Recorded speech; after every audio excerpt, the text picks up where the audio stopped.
Hello everyone, good morning to all. I am पूजा।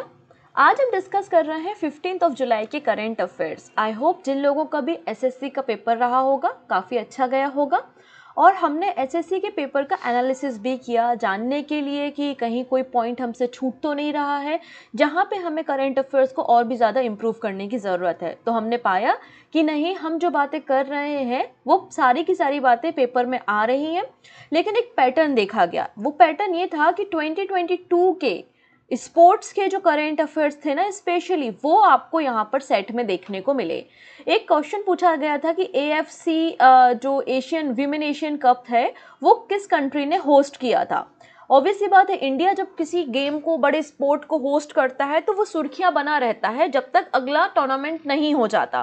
तो इसलिए मैं आप लोगों से कहूँगी कि जिन टूर्नामेंट को भारत ने होस्ट किया है और जो कि वर्ल्ड फेमस टूर्नामेंट्स है उनको आपको याद रखना है। तो 2022 के करंट अफेयर से भी एग्जाम में प्रश्न आ रहे हैं, तो आप इनको भी पढ़ के जाइएगा, स्पेशली स्पोर्ट्स को। तो हमने पूरे पेपर को एनालिसिस किया है। जिनका आने वाले समय में पेपर है तो उनको कहेंगे कि अगर आपके पास समय है तो आप इन स्पोर्ट्स के करंट अफेयर को डेफिनेटली पढ़ें। इसके अलावा एक और चीज़ हमने देखी गई स्टैटिक पोर्शन में। स्टैटिक पोर्शन में एक तो यहाँ पर जो डांसर्स हैं, मतलब जो हमारे क्लासिकल डांसर हैं, क्लासिकल म्यूज़िक है, वहाँ से क्वेश्चन फ्रेम हुआ था। इसके अलावा जो हमारा स्पोर्ट्स का स्टैटिक होता है कि जैसे कि क्रिकेट की फील्ड है, टेनिस की फील्ड की साइज़ क्या होती है, मैराथन रेस कितनी डिस्टेंस की होती है, एट्सेट्रा, ऐसे क्वेश्चन एग्जाम में बन रहे हैं। तो हम बहुत जल्दी कोशिश करेंगे कि आप लोगों के लिए इस तरीके का एक वीडियो लाएँ। लेकिन अगर हम नहीं ला पाते और आपका भी रिसेंटली 1-2 दिन में ही पेपर है तो आप लोगों से कहूँगी मैं कि आप उन सारे स्टैटिक फैक्ट्स को भी कवर करके जाएं। बाकी करंट अफेयर्स जितना हम पढ़ रहे हैं वो करंट अफेयर्स पूछा गया है, आ रहा है। हिस्ट्री से यहाँ पर ज़्यादा तो एनालिसिस देखा नहीं मैंने, 1-2 वीडियो ही देखे थे। तो उसमें चोला पीरियड, चोला डायनेस्टी का आपको क्वेश्चंस, 2-3 क्वेश्चंस पूछे गए थे अलग अलग सेट में। तो यहाँ पर जब हम बात कर रहे हैं चोला के बारे में तो आप इसे पढ़ के जाइएगा।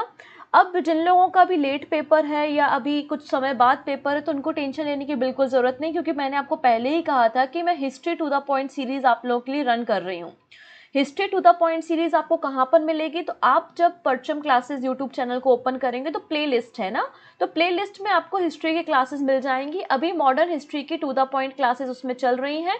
मंडे और फ्राइडे को आती हैं, ट्यूसडे और फ्राइडे को आती हैं, और इसमें हमने पिछले 5 साल के एसएससी, सीजीएल और सीएचएसएल के क्वेश्चंस को कवर करते हुए वो सीरीज को बनाया है। उसमें कोई भी कहानी नहीं है, कथा नहीं है, केवल और केवल टू द पॉइंट बातें हैं जो आपको एग्जाम में काफ़ी मदद करने वाली है। मॉडर्न हिस्ट्री जैसे ही खत्म होगी मीडिवल जैसे खत्म होगी आपका एंशिएंट हिस्ट्री शुरू हो जाएगी, और मैंने उसमें चोला पीरियड को काफ़ी अच्छे से एक्सप्लेन किया हुआ है। आपको डेफिनेटली उस वीडियो को देखना चाहिए आने वाले समय में।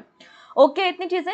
अब वापस आते हैं अपने करंट अफेयर्स में। अगर आपको 15 जुलाई के करंट अफेयर्स का पीडीएफ लेना है तो परचम का टेलीग्राम ज्वाइन कर लेंगे और वहां से आप करंट अफेयर्स का पीडीएफ ले सकते हैं। वीडियो के एंड में आपको एक क्वेश्चन ऑफ द डे मिलेगा, उस क्वेश्चन का आंसर आप हमें कॉमेंट सेक्शन में प्रोवाइड करा सकते हैं। ओके है, सो स्टार्ट करते हैं आज का session with important day.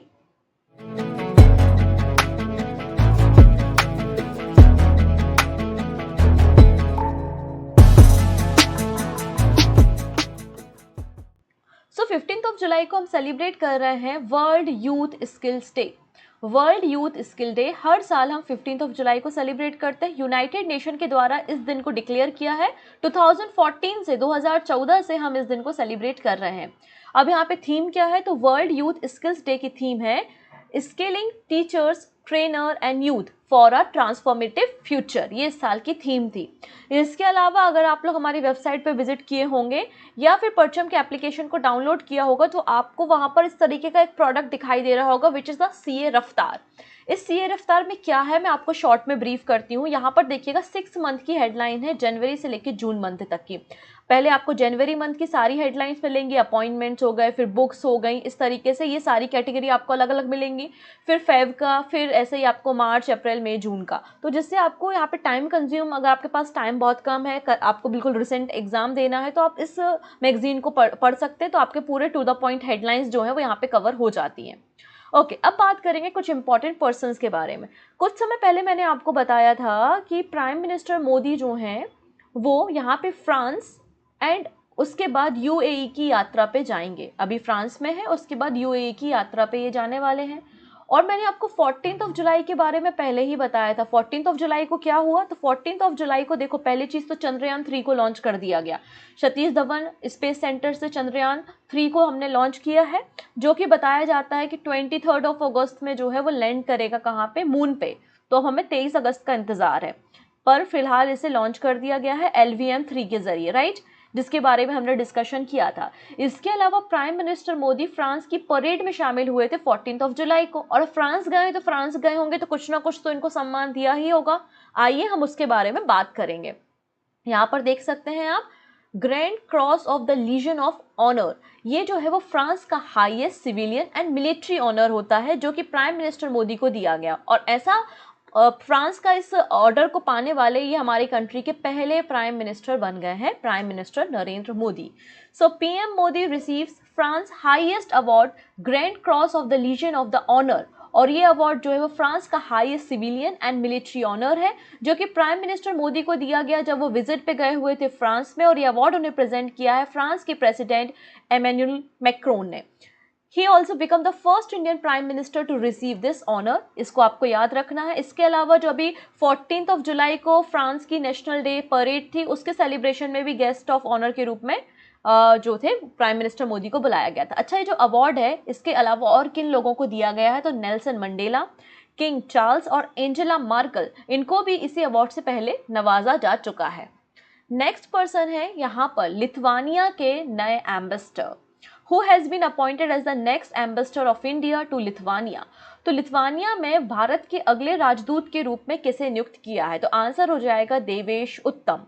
Devesh उत्तम को अपॉइंट किया है इंडिया के नेक्स्ट एम्बेसडर टू लिथुआनिया। अब यहाँ पे आप देख रहे होंगे यूरोप कॉन्टिनेंट। यूरोप कॉन्टिनेंट में आपको 3 कंट्रीज देखने को मिलती हैं, जिन्हें हम बाल्टिक नेशन कहते हैं।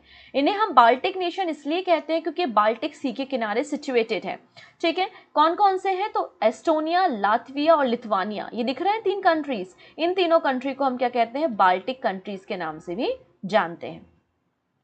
चलिए नेक्स्ट बात करते हैं आईटीसी। आईटीसी के आपने कई सारे प्रोडक्ट्स देखे होंगे, आशीर्वाद आटा है, इसके अलावा कई सारी चॉकलेट्स हैं, कई सारे प्रोडक्ट, बिस्किट्स हैं आईटीसी बनाता है। आईटीसी के बड़े बड़े आपको होटल्स भी देखने को मिलेंगे, आईटीसी ग्रैंड चोला एटसेट्रा। लेकिन आपको क्या पता है कि आईटीसी बेसिकली कहाँ से शुरुआत हुई? होटल बिजनेस में तो ये बाद में आई। इनका प्राइमरीली जो बिजनेस था और है वो है tobacco company, India tobacco company limited, ITC limited कहलाता है। और इसके सीएमडी रीअपॉइंट हुए हैं संजीव पुरी। तो संजीव पुरी का नाम आपको याद रखना है, okay. Sanjiv Puri has been reappointed as the chairman and managing director of India tobacco company limited, ITC limited, for the period of 5 year.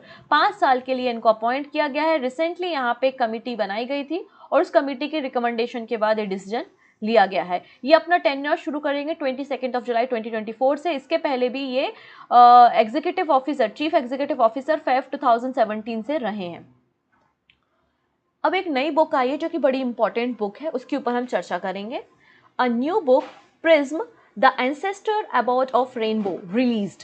यहाँ पर एक नई पुस्तक को रिलीज किया गया है जिसका नाम है prism the ancestor about of rainbow. इस बुक को जारी किया गया है, ठीक है। रिलीज कहाँ से किया गया है बुक को? सतीश धवन स्पेस सेंटर श्रीहरिकोटा आंध्र प्रदेश में इस बुक को यहाँ पे लॉन्चिंग पैड से ही बुक को रिलीज भी किया गया है। इस बुक के ऑथर हैं विनोद मरकरा, जो कि एक national award winner, film maker and writer हैं। और इस बुक को रिलीज किया है एस सोमनाथ, जो कि इसरो के चेयरमैन हैं। और हैंड ओवर किया है इस बुक को एस उन्नीकृष्णन नायर, जो कि VSSC के डायरेक्टर हैं, ओके है। अब यहाँ पे जो हमारे साइंस आर्टिकल्स हैं उनके ऊपर एक कहानियाँ लिखी गई हैं। नेक्स्ट है Jammu and Kashmir rural livelihood mission bags Skoch award 2023। यहाँ पे गोल्ड में देखिए आप, गोल्ड कैटेगरी में यहाँ पे अवार्ड दिया गया है। बेसिकली आप समझिए इस अवार्ड के पीछे की कहानी। हर एक डिस्ट्रिक्ट या कोई यूनियन टेरिटरी या स्टेट अपना गवर्नेंस कैसे रन करता है, उसने अपने कंट्री, अपने स्टेट में, अपनी सिटी में सेल्फ हेल्प ग्रुप के लिए क्या क्या काम किए हैं, उनको प्रमोट करने के लिए कौन से इनिशिएटिव्स लॉन्च किए हैं, एटसेट्रा। तो उन सारे पैरामीटर्स को ध्यान में रखते हुए ये अवार्ड दिया गया है। ओके, तो जो Jammu and Kashmir rural livelihood mission को स्कॉच अवार्ड 2023 दिया गया है under the theme state of governance India 2047 in the gold category. क्यों? क्योंकि इनके आउटस्टैंडिंग एफर्ट्स रहे हैं to creating marketing avenues for self help group in the union territory. Jammu and Kashmir ने एक और एप्लीकेशन लॉन्च किया है जिसका नाम है मोबाइल दोस्त ऐप।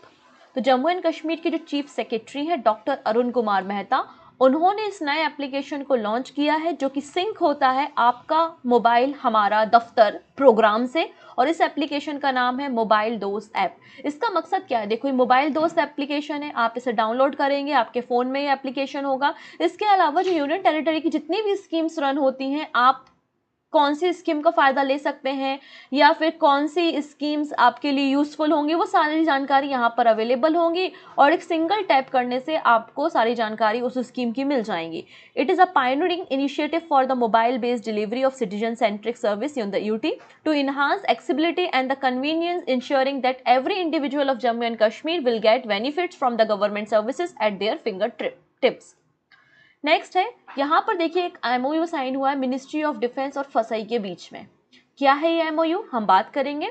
तो ministry of defence and food safety and standard authority of India मतलब फसई, इन दोनों के बीच में एक MOU memorandum of understanding sign हुआ है to promote the use of millets.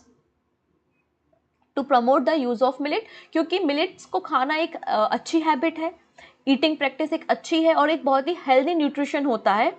और श्री अन्न का टाइटल भी जो है वो मिलेट को दिया गया है। तो आर्म फोर्सेस के लिए इस न्यूट्रिशन फूड को देने की बात यहाँ पे की जा रही है।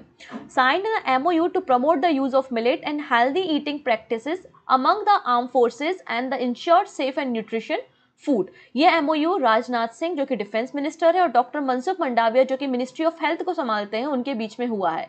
इस मौके पर एक और काम किया गया है, एक बुक लॉन्च की गई है, अनवील की गई है जिसका नाम है हेल्दी रेसिपीज फॉर डिफेंस, और फसई के सीईओ यहाँ पे आपको दिख जाएंगे। नेक्स्ट बात करते हैं यहाँ पर एक और एक्सरसाइज के बारे में जिसमें पार्टिसिपेट किया है आईएनएस सुनैना ने। INS Sunaina participated in CMF मतलब कंबाइंड मैरीटाइम फोर्सेस। CMF का मतलब है combined maritime forces exercise of southern readiness 2023। ठीक है, यहाँ पे सेसल्स में, अभी हम सेसल्स को भी मैप में देख लेते हैं। देखिएगा, ये आपको दिखाई दे रहा है अफ्रीका कॉन्टिनेंट।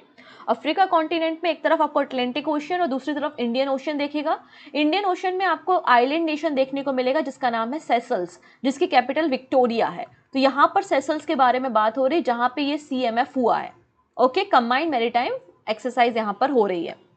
चलो बात करेंगे। INS Sunaina has participated in the Operation Southern Readiness 2023 exercise conducted by the Combined Maritime Forces in the Seychelles from the 10 to 12th July 2023। 10 से 12 जुलाई के बीच में इसका आयोजन किया गया था सेसल्स में, जिसमें INS सुनैना ने भी पार्टिसिपेट किया। बेसिकली ये पायरेसी को रोकने के लिए और हमारी जो मरीन या फिर सी की सेफ्टी है, सिक्योरिटी है, उसके लिए इस एक्सरसाइज को कंडक्ट किया गया था। अब यहाँ पे जो पार्टिसिपेटिंग नेवीज थी उनके बारे में अगर हम बात करें तो USA, इटली, UK, सेसल्स की डिफेंस फोर्सेस, ये सभी लोग यहाँ पे शामिल हुए थे। अब देखिएगा, फ्रांस गए हैं प्राइम मिनिस्टर मोदी, तो ऑब्वियस ही बात है कहीं जाएंगे तो कुछ ना कुछ तो डील साइन होगी। तो फाइनली यहाँ पे एक डील साइन हो गई है कि हम राफेल ले रहे हैं 26। ठीक है, तो DAC approves procurement of 26 Rafale marine aircraft from France. तो DAC मतलब डिफेंस एक्विजिशन काउंसिल के द्वारा, जिसको हेड कर रहे थे खुद डिफेंस मिनिस्टर राजनाथ सिंह, उन्होंने क्या अप्रूव किया? तो उन्होंने कहा है कि हम 26 जो राफेल हैं, एयरक्राफ्ट है फ्रांस से, उनको हम लेंगे, उनको हम प्रोक्योर करेंगे, खरीदेंगे अपनी इंडियन नेवी के ऑपरेशन कैपेबिलिटी को बूस्ट करने के लिए। ठीक है, ये बात यहाँ पे कही गई है। अगली बात यहाँ पे कही गई है कि हम यहाँ पे 3 एडिशनल स्कॉर्पियन सबमरीन को भी खरीदेंगे जिसको कंस्ट्रक्ट कर रहा है MDL। नेक्स्ट है, ICC के द्वारा एक बहुत ही अच्छा अनाउंसमेंट किया गया है, वो हम बात करेंगे। ICC मतलब इंटरनेशनल क्रिकेट काउंसिल होता है। ICC ने अनाउंस किया है कि हम इक्वल प्राइज मनी देंगे for man and women at its global event. ICC के जितने भी ग्लोबल इवेंट होते हैं उन सब में जो जैसे कि वीमेंस टीम भी पार्टिसिपेट करती है, मेंस टीम भी पार्टिसिपेट करती है, तो दोनों के लिए प्राइज मनी जो होगी वो क्या होगी, इक्वल होगी। ऐसा अनाउंसमेंट इंटरनेशनल क्रिकेट काउंसिल ने किया है। अभी रिसेंटली आईसीसी की एनुअल कॉन्फ्रेंस हुई थी डरबन साउथ अफ्रीका में, वहां पर ये फैसला लिया गया है। और सिंस 2017 से ही बात चल रही थी कि जो मेन और वीमेंस है उनकी प्राइज मनी को हमें बराबर करना चाहिए। तो फाइनली ये फैसला लिया गया है और कहा गया है कि हम पूरी कोशिश करेंगे कि 2030 तक हम ये सारी चीजें एक साथ सही तरीके से कर दें। इसके अलावा अपना फाइनेंस मॉडल भी डिक्लेयर किया आईसीसी ने और कहा है 2024-27 में हमारा जितना टोटल रेवेन्यू मतलब $600 मिलियन जो हमारा एनुअल अर्निंग होती है उसका 38.5% भारत को दिया जाएगा। नेक्स्ट है, मतलब भारत उसके लिए तैयार है क्योंकि वो नए नए इवेंट्स को आयोजित कर रहा है। नेक्स्ट है चाइना। चाइना लॉन्च कर रहा है वर्ल्ड का पहला मीथेन फ्यूल्ड स्पेसक्राफ्ट या रॉकेट। देखो ऐसा नहीं है कि इसके पहले किसी ने ट्राई नहीं किया था, यूएसए ने इसके पहले ट्राई किया था लेकिन वो सक्सेसफुल नहीं रहा था, इसलिए हमने इसको पहला नाम दिया है। तो चाइना लॉन्च कर रहा है वर्ल्ड का फर्स्ट मीथेन फ्यूल्ड स्पेसक्राफ्ट, ठीक है। A private Chinese company launch कर रही है वर्ल्ड का first methane liquid oxygen space rocket into the orbit, जो कि सन सिंक्रोनस ऑर्बिट में इसे भेजा जाएगा और इस तरीके का ये पहला होगा, अपने तरीके का पहला ये अचीवमेंट होगा। इसमें मीथेन पावर इंजन होगा जो कि हाई परफॉर्मेंस देगा और लो ऑपरेशन इसका कॉस्ट होगा, ठीक है। इसे लॉन्च किया जाएगा कहाँ से, जिक्वान सैटेलाइट लॉन्च सेंटर, जो कि आपको गोबी डेजर्ट में देखने को मिलेगा। गोबी डेजर्ट जो है वो एक कोल्ड डेजर्ट है, एक शीत या ठंडा रेगिस्तान है, मरुस्थल है, क्योंकि मरुस्थल या रेगिस्तान की डेफिनेशन है, डेजर्ट की डेफिनेशन ये नहीं होती है कि वहां पर रेत है। इसका ये मतलब होता है ऐसी कोई भी जगह जहां पे 25 सेंटीमीटर से कम रेनफॉल होता है वो आपका डेजर्ट एरिया होता है। तो गोबी डेजर्ट आपका एक ठंडा मरुस्थल है जो कि आपको मंगोलिया में देखने को मिलेगा। वहां पे चाइना का लॉन्चिंग सेंटर है जहां से इसको लॉन्च किया जा रहा है। अच्छा, ये जो पहला methane fuelled space rocket launch किया जा रहा है बाय द चाइना, इसका नाम क्या है, ZQ-2 इसका नाम है। नेक्स्ट बात करेंगे, UAE become the first Arab country to get observer status on Asia Pacific money laundering। यहाँ पे देखिए कई सारे आपको ग्रुप्स दिखाई देते हैं। फॉर एग्जांपल एक ग्रुप आपने सुना होगा FATF के बारे में, याद आया, फाइनेंशियल एक्शन टास्क फोर्स।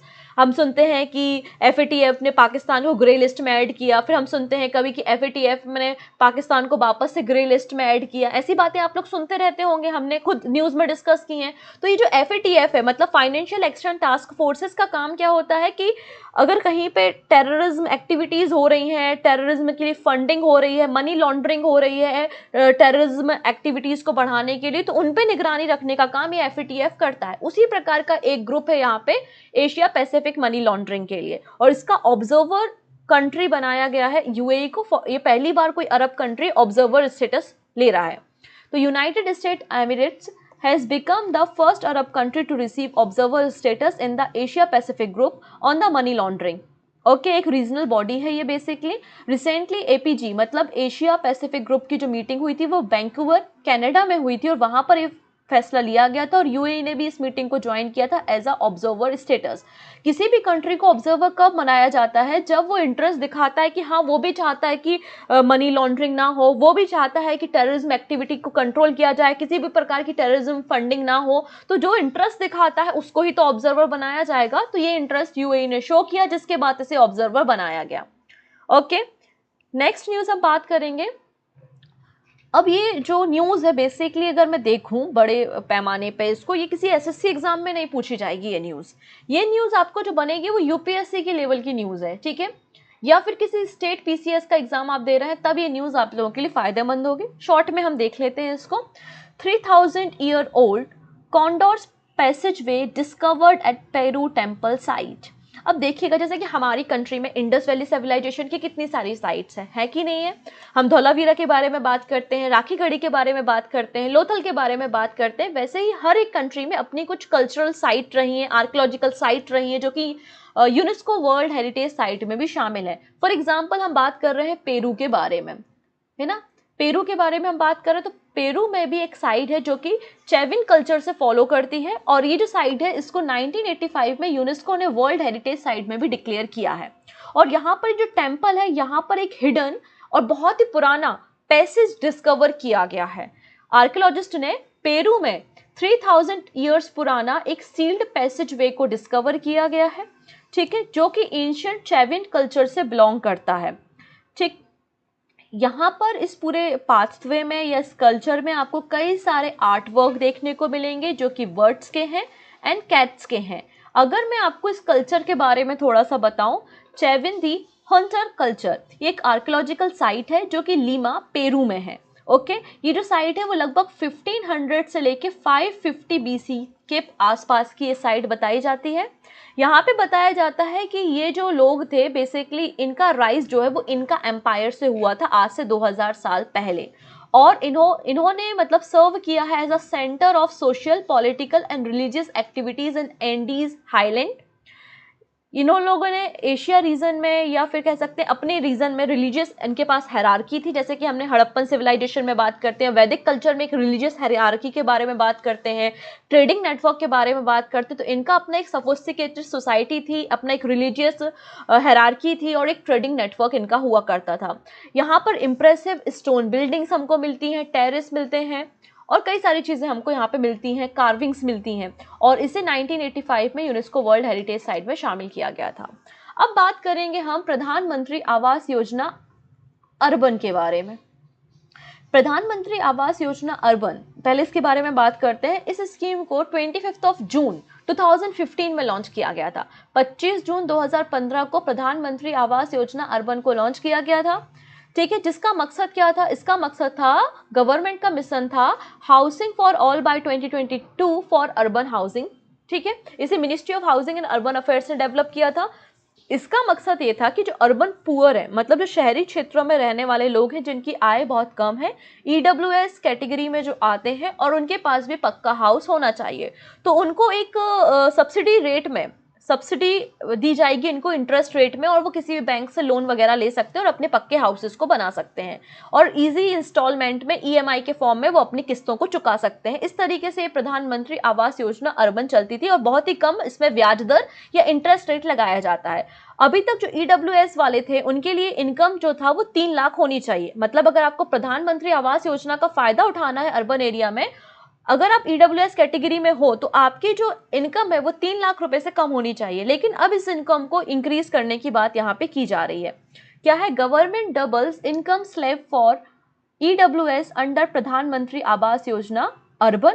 ये फैसला यहाँ पे लिया गया है कि यहाँ पर जो इनकम है, इनकम स्लेब है, वो डबल कर दिया जाएगा, 3 लाख से बढ़ाकर 6 लाख कर दिया जाएगा, 6 लाख कर दिया जाएगा। लेकिन ये पूरे इंडिया में नहीं है, ये केवल मुंबई मेट्रोपॉलिटन रीजन मतलब MMR रीजन के लिए ये बात यहाँ पे कही गई है। ओके है। अंत में बात करेंगे कुछ शॉर्ट न्यूज़ के बारे में। अच्छा, कल मैंने आप लोगों को सुप्रीम कोर्ट में 2 जजेस का अपॉइंटमेंट हुआ है उनके बारे में बताया था। मैंने आपको बताया था SB भाटी जो कि केरला हाई कोर्ट में चीफ जस्टिस थे, अब वो सुप्रीम कोर्ट के जज बनने जा रहे हैं। तो वो वैकेंसी तो खाली हो गई ना, वैकेंसी खाली हो गई तो किसी को अपॉइंट करोगे ना। तो यहाँ पे जस्टिस अलेक्जेंडर थॉमस को acting chief justice of Kerala high court बनाया गया है, क्योंकि चीफ जस्टिस SB भाटी यहाँ पे ट्रांसफर कर दिए गए हैं सुप्रीम कोर्ट। अगली जो पर्सन है उनका नाम आपको याद रखना है, इनका नाम है ज्योति यारजी। इन्होंने इंडिया का पहला गोल्ड मेडल जीता है एशियन एथलेटिक्स चैंपियनशिप 2023 जो कि बैंकॉक थाईलैंड में हो रही थी। तो ज्योति यारजी ने गोल्ड मेडल यहाँ पे हासिल किया है। ओके, पहले पूरा इवेंट हो जाए फिर हम मेडल टैली देखेंगे, इसलिए अभी हमने इस न्यूज़ को बड़े फॉर्म में नहीं लिया है, शॉर्ट फॉर्म में ही रखा है। नेक्स्ट है रिजर्व पे।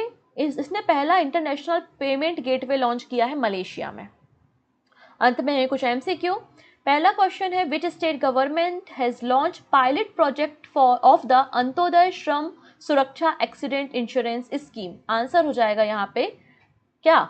Option number B, Gujarat. Antyodaya श्रम सुरक्षा एक्सीडेंट इंश्योरेंस स्कीम गुजरात ने लॉन्च की है। एकलव्य, याद आया कल मैंने बताया था लॉ वालों के लिए कुछ research affiliated program under its new academic initiative, तो इसे लॉन्च किया है नेशनल लॉ यूनिवर्सिटी दिल्ली ने। नेक्स्ट है ऑपरेशन बॉर्डर शॉर्ट, ये किन के बीच में हुआ है? तो आंसर हो जाएगा इंडिया और USA के बीच में। Option number D is the right answer. कोई लैंग्वेज, इसको 8th शेड्यूल में शामिल करने के लिए किस स्टेट ने अप्रूव किया है? आंसर हो जाएगा Odisha. Option number C is the right answer. Next है best performance in the CASA at ICC emerging Asia banking conclave and award 2022। तो बेस्ट परफॉर्मेंस के लिए अवार्ड किसे दिया जाता है? आंसर हो जाएगा यहाँ पे Jammu and Kashmir bank.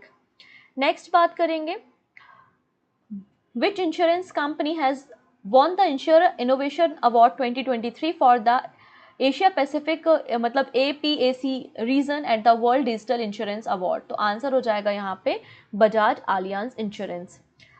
Performance grading index for district किसने लॉन्च किया है? तो मिनिस्ट्री ऑफ एजुकेशन ने इसको लॉन्च किया है। Option number A is the right answer.